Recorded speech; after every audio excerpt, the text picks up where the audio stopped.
آیا یوتیوب فارسی قرار واقعا نابود بشه؟ این روزه کل یوتیوب پر شده که قرار یوتیوب فارسی نابود بشه و هیچ درآمدی واسه یوتیوبرای ایرانی نمیمونه. برای مثال اگه تا دیروز به یوتیوبرها 20 میلیون درآمد میداد، الان متاسفانه 2 میلیون میده. و آر پی ام خب یوتیوبرها از خب 6 یا 8 خب رسیده به خب یک یا حتی خب پایین یک. خب خب خب.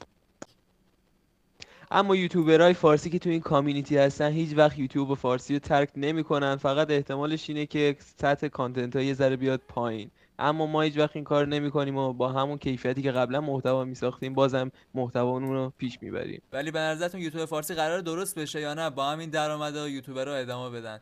اگه نظر منو بخواین یوتیوب فارسی قرار درست بشه، چون پوتک تو تلگرامش اینو گذاشته.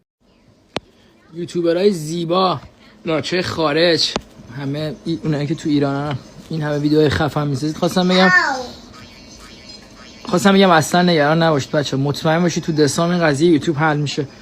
با قدرت ویدیوهاتون رو بسازید، همینجوری مثل همیشه بهتر کنید. دوستتون دارم، کلی انرژی مثبت بهتون. و خیلی از کسایی که آموزش یوتیوب میدادن گفتن که یوتیوب فارسی قرار درست بشه و خیلی هم البته گفتن که یوتیوب فارسی قرار نابود بشه. به تایتل های زر توجه نکنین و کار خودتون رو ادامه بدین. این رفت، نرو. ولی حالا که کلی یوتیوبر بزرگ و خفن از سمت یوتیوب رفتن سمت کیک و دیگه یوتیوب فعالیت نمیکنن یا شاید هم کم فعالیت کنن، شما یوتیوبرهای تازه‌کار خیلی واسهتون موقعیت خوبیه که پیشرفت کنین و یکم دیده شین. پس اصلا ناامید نشین و بعد تلاشی که دارین میکنین ادامه بدین.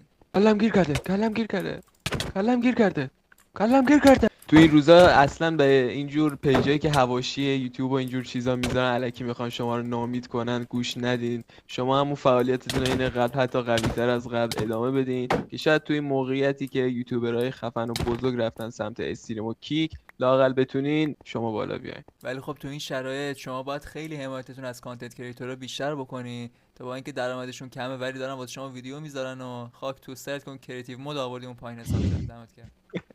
پس فقط با حمایت‌های شماست که یوتیوبرها انرژی میگیرن که بتونن ویدیوی بیشتر بذارن، چون الان درآمدها خیلی پایینه و فقط شما باید حمایت کنین. پس لطفا از وی پی ان آی پی ثابت استفاده کنین تا حداقل کمتر شناسایی بشین. پس تو این شرایط اصلا امیدتون رو از دست ندین، به امید روزای خوب و حمایت‌های شما.